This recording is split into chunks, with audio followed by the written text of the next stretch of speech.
ஓம் சாந்தி. இன்றைய அவ்யக்த இஷாரா, ஆத்மீக ஸ்திதியில் நிலைத்திருப்பதற்கான அபியாசம் செய்யுங்கள்.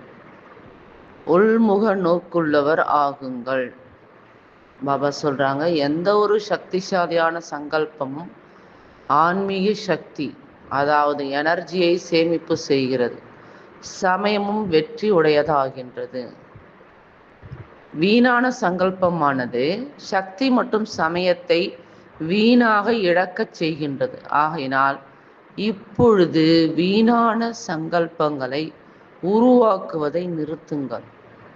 இந்த படைப்புதான் படைப்பாளராகிய ஆத்மாவை குழப்பமடைய செய்கின்றது. அதாவது வீணான